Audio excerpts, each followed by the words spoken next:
एक समय की बात है जब अहंकार ने श्रद्धा का वस्त्र पहन लिया था। प्रजापति दक्ष अपने वैभव और पद पर गर्व से भरे थे। उन्होंने एक भव्य यज्ञ का आयोजन किया, इतना भव्य कि देवताओं तक को आमंत्रण भेजा गया। परंतु उस सूची में एक नाम जानबूझकर नहीं था, भगवान शिव। दक्ष के मन में शिव के प्रति सम्मान नहीं बल्कि तिरस्कार था। उन्हें लगता था कि कैलाश के विरक्त भस्म रमाए जटाधारी शिव उनके राजसी मानकों पर खरे नहीं उतरते।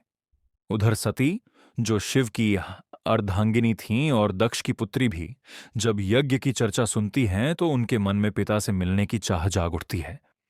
शिव उन्हें रोकते नहीं, पर संकेत देते हैं कि जहां सम्मान न हो वहां जाना व्यर्थ है। फिर भी सती अपने पिता के घर जाती हैं, उम्मीद लेकर कि शायद सब ठीक हो जाए। पर यज्ञ स्थल पर उनका स्वागत नहीं, उपेक्षा होती है। पिता के शब्द बाण बनकर उनके हृदय को भेदते हैं। शिव का अपमान खुलेआम किया जाता है। सती के लिए यह केवल पति का अपमान नहीं था, यह उनके अस्तित्व का अपमान था। आहत और क्रोधित सती ने उसी यज्ञ वेदी को अपना अंतिम आश्रय बना लिया।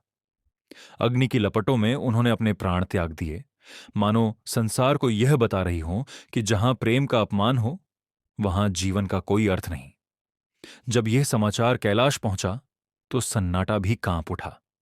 शिव का धैर्य टूटा।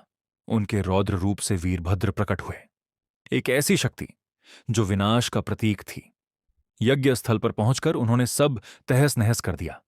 देवता भयभीत थे, ऋषि स्तब्ध, और दक्ष, उनका सिर धड़ से अलग कर दिया गया।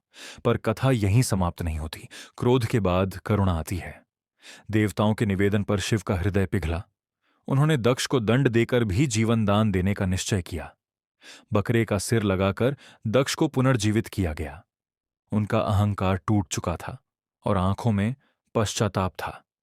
इस प्रकार यह कथा केवल विनाश की नहीं बल्कि क्षमा और परिवर्तन की भी है।